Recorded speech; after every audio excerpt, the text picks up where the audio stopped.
Let's talk about something that's probably every seller's worst nightmare. You make a sale, you send out the product, you wait for the payment, and nothing. Crickets. What can you actually do? Well, you're not helpless. Today, we're going to open up the legal toolkit for sellers and see exactly what your rights are. So yeah, this is the big question, right? You did your part, you delivered on your promise, but the buyer didn't. It's frustrating and it feels just plain wrong. The good news is the law agrees with you. The Sale of Goods Act actually gives you some real power in this situation. So let's see what that looks like. All right, before we get into the nitty-gritty of what you can do, we need to understand why you can do it. It all boils down to the very basic idea of what a sale actually is. At its core, every single sale is a two-way street. It's a deal, a contract, built on a simple trade of promises. You promise to provide the goods, and the buyer promises to pay the money. When everything goes smoothly, it's perfect. Simple as that. But of course, the problem starts when that two-way street hits a dead end. The buyer breaks their promise. They just don't pay. And that's the moment the law steps in and says, okay, seller, you now have a special status. So to actually use all these cool legal rights, you first need the right legal label. And in this case, you officially become what the law calls an unpaid seller. Okay, let's break this down because the official definition is really specific. Notice it says the full price. That's key. It's not just about getting no money at all. And, I think this is pretty smart, it also covers you if the payment itself fails, like if you get a check and it bounces. So let's make this super clear. Let's say the bill is for $50,000 and they only send you $40,000. Guess what? You are an unpaid seller. If they give you a check for the full amount, you deposit it and it bounces, yep, you're immediately an unpaid seller. The law doesn't mess around here. These situations are clear triggers that let you take action right away. All right, so now you know you're an unpaid seller. What powers does that give you? Well, the very first and maybe the most important rights you have are all about the actual stuff you sold, the goods themselves. So think of your options as being split into two main categories. First, you have power over the physical goods. And second, you have power over the buyer as a person. We're going to start with the goods because that's your first and strongest line of defense. Let's start with the best case scenario for you. The buyer hasn't paid, but, and this is the important part, the goods are still sitting in your possession. They haven't left your shop or your warehouse yet. In this situation, you have what's called the right of lien. A lien is basically the legal right to just, hold on, to retain the goods. You can flat out refuse to hand them over until you get paid in full. It's common sense, really, and it's your most powerful leverage because you still physically have the asset. But what happens if the goods are already on a truck, on their way to the buyer, and then you get that dreaded phone call? The buyer's gone insolvent. They can't pay their debts. Have you lost all control? Nope. This is where you can use the right of stoppage in transit.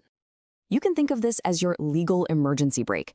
Even though the goods aren't in your hands anymore, this right lets you legally regain possession. You can literally call the shipping company and tell them, stop, turn that truck around, and bring those goods back to me.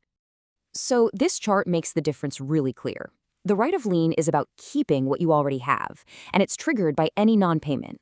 The right of stoppage in transit is about getting back what you've already sent, and it has a specific trigger, the buyer becoming insolvent while a carrier has the goods. Okay, so controlling the goods is a fantastic first step, but what if it's not enough to cover your losses? Well, the law gives you a second set of tools. These are rights that let you go after the buyer directly.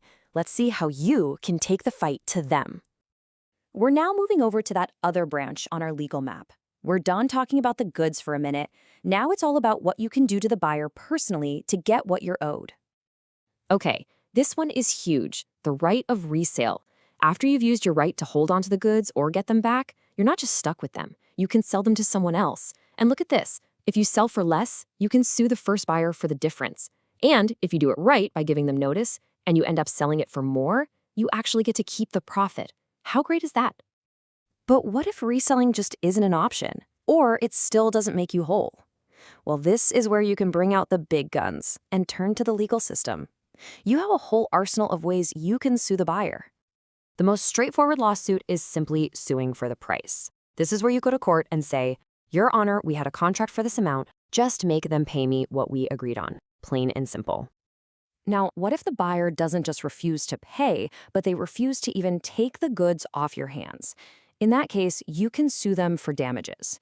This can cover any extra costs you had, like storage fees or the costs of finding a new buyer. And finally, the law gets that your time and your cash flow are valuable. A late payment costs you money. So you can also sue for interest on the price you were never paid, starting from the day the payment was supposed to be made. So, we've gone through a lot of legal details here. Let's just take a step back and look at the whole picture and why all of this really matters. One thing to always remember is that the law tries to be fair. It's not a one-way street just for sellers. Buyers have their own powerful set of rights if you, the seller, are the one who breaks the promise. They can sue you if you don't deliver, or if the goods are faulty. It just proves that a contract is a serious commitment on both sides. So let's wrap this up with a quick recap. This is your 4-part toolkit as an unpaid seller. You can hold the goods, you can get them back, you can resell them to get your money back, and if all else fails, you can take the buyer to court. And that brings us to a final big question. The Sale of Goods Act was written way back in 1930. Think about that. That's long before the internet, before global e-commerce, before drop shipping. So are these old laws really enough to protect sellers in today's super fast digital world? That's definitely something to think about. Thanks for joining me.